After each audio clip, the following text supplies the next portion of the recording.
Nihon করেন তো ভালো কোম্পানি নিহন মানে ও এটা আপনাদের দিকে এইচডি দিকে আপনাদের কি যন্ত্রপাতি লাগবে সেটা চাহিদা এগুলো তো আমরা এখানে এই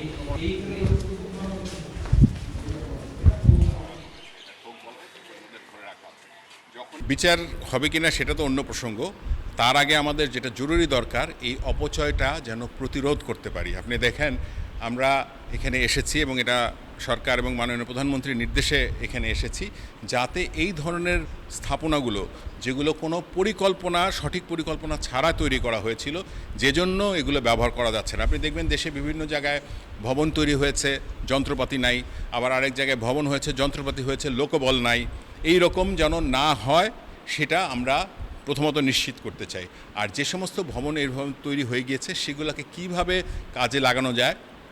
আমার আজকে এখানে কিন্তু সেজন্যই আসা। আজকে যে আমি এসেছি, আমার আজকে ঈদের ছুটি কিন্তু এখনও শেষ হয়নি। দেখেন এখানে কতজন কর্মকর্তা আজকে এখানে উপস্থিত হয়েছেন।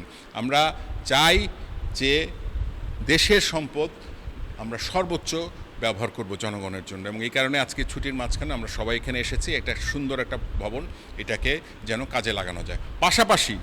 পাশাপাশি এই ধরনের ভুল যেন না হয়, অন্যায় যারা করেছে, ভুল যারা করেছে যেন না হয়, পরিকল্পনা যেন সুন্দরভাবে হয়। এই কারণেই আমরা ঠাকুরগাঁয়ে যে মেডিকেল কলেজটা হবে, এইটার যেন এরকম ঘটনা না ঘটে যে বিল্ডিং তৈরি হয়ে গেল, আমার শিক্ষক নাই, তোমার শিক্ষার পরিবেশ নাই, এটা যেন না ঘটে। সেই জন্য আমরা একটা পূর্ণ টিম, আমি এসেছি, আমার অধিদপ্তরের একজন পরিচালক এসছেন, আমাদের গণপূর্ত বিভাগের 2জন প্রকৌশলী এসছেন, একজন আর্কিটেক্ট এসছেন, আমরা সবাই মিলে এসেছি যাতে, এবং এইচইডির কর্মকর্তারা যারা আছেন, কারণ পুরাতন যে একটা ক্যাম্পাস আছে ঠাকুরগাঁয়ে, যেখানে হয়তো শুরুতে করা হবে, আমরা আশা করছি আগামী বছর থেকে ঠাকুরগাঁও মেডিকেল কলেজে শিক্ষার্থী ভর্তি করা যাবে।